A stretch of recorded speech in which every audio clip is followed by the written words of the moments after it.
Welcome to the Head of the Yarra course video. I'm Pat, Captain at HAWTHORN, who along with our members, volunteers, Rowing Victoria and our sponsors bring you the annual Head of the Yarra. The purpose of this video is to assist coxswains, coaches and crews in their preparation for the great race. Held annually in November, the Head of the Yarra is an 8-kilometre time trial exclusively for 8s. First held in 1957, the race is a Yarra River showcase attracting thousands of rowers, including some of the best rowers from across Australia and internationally. The Head of the Yarra is a true coxswains race. Coxswains must take the best line over the winding 8-kilometre course, navigate the 11 bridges, the tight bends, motivate their crews, while all the time avoiding boat clashes for the best time over the course. The race starts in central Melbourne and finishes 8 kilometres upstream opposite the race host, HAWTHORN Rowing Club. Competing crews need to be on the water and positioned at the upstream end of the city landing at least 5 minutes prior to their scheduled race start time. Staging marshals will align the crews backwards of the start line at the HENLEY judges box. Crews will be aligned 4 boats abreast in descending bow order from the left to the right banks across the river. They will be instructed to advance grid style towards the start. The start is a running start with a 10-second interval between crews. Coxswains need to hold crews back from the start line so that on the starter's call of your crew number, you can build up boat speed over 5 strokes to enable your boat to be at race pace when it crosses the start line at the HENLEY judges box. The river is closed for the race, so coxswains may take the best and safest line up the entire length of the course. For the first 4 kilometres, the river is wide and the course is relatively straight, and there are 2 or 3 passable arches under most of the bridges. Bridge 1 at Swan Street is about 300 metres after the start. It's easily navigated. Use any of the 3 central arches. At 1100 metres is the 3-arched MORELL Bridge, Bridge 2. Use either the central or right arch. The right arch provides the best line for the following gentle turn bow side. However, the wide central arch is a good one if you want to avoid all clashes, particularly if a fast back marker is bearing down on slower crews through this part of the course.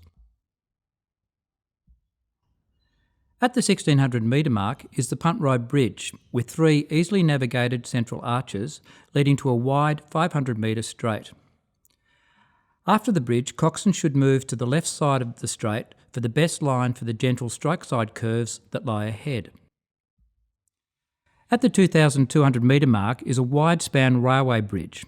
Pass through either the left or centre arch and sight a course towards the left side of the river to navigate towards the left arch of the upcoming Chapel Street Bridge. Its wide left arch can accommodate 2 crews. Please note that the arch on the right side of the river is very tight for rowing 8s. After passing through the Chapel Street Bridge, stay to the left side alongside the boardwalk. At the 3,000 metre mark at the end of the boardwalk, you'll see a fork in the river. Take the left channel, stroke side, being careful as this channel is narrow.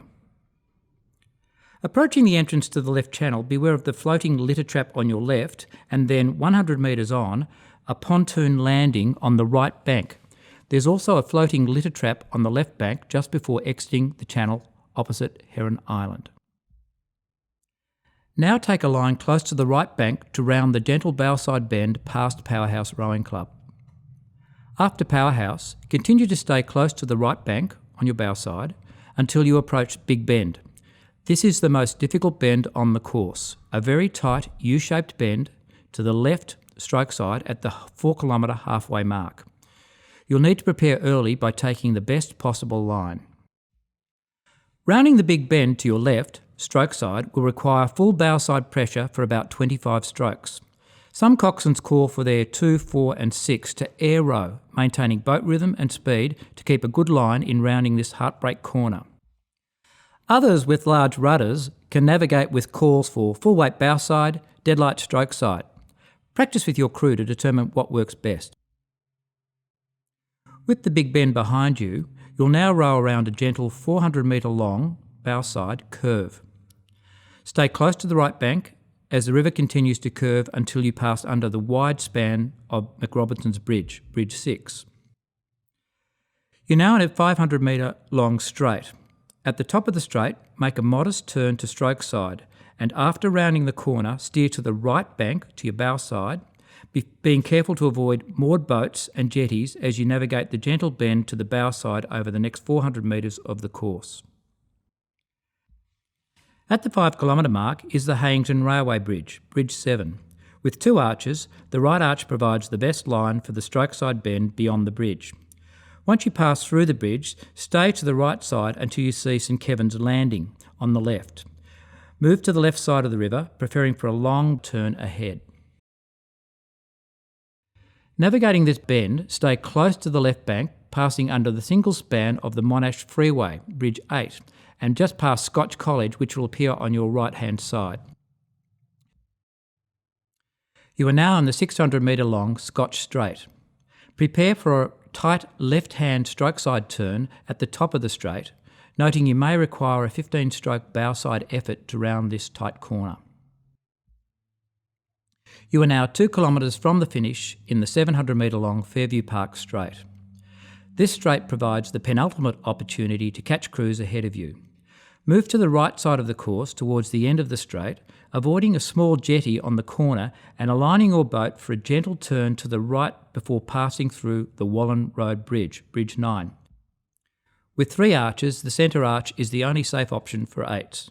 Because of this, the 150 metres from the small jetty to the Wallen Road Bridge is a no passing zone. As you pass through the bridge, you are now 1 kilometre from the finish. Steer a course to the left around the gentle stroke side curve to the 200 metre long Strathcona Straight. At the top of the straight is the final bend, a turn to the right, staying close to the bank, avoiding the Strathcona floating landing on the right side before you pass under the wide span HAWTHORN Railway Bridge, Bridge 10, and into the 600 metre long HAWTHORN Straight. You will soon sight the finish line under the Bridge Road Bridge. Move gradually to the left side of the river, following the left bank for that final push to the line and the welcome sound of the finish hooter as you reach the finish at Bridge Road, Bridge 11. It's important that all crews continue rowing over the finish line to avoid collision. The coxswain's last race call is, "Well rowed, row light." At the finish, marshals will direct crews upstream to the end of the buoy line prior to turning your bow downstream towards the HAWTHORN staging to alight your boats. Staging marshals will assist in quickly getting your boat off the water, directing you to the boat racks, often walking in front of boats to clear a path through the crowds. Coxswains should stay to the rear of the boat throughout the walk to the staging racks to protect your boat and the assembled crowd from injury. And finally, enjoy the finish carnival and make sure that you say hi to all the hard-working volunteers who actually make this a fantastic day. Thanks.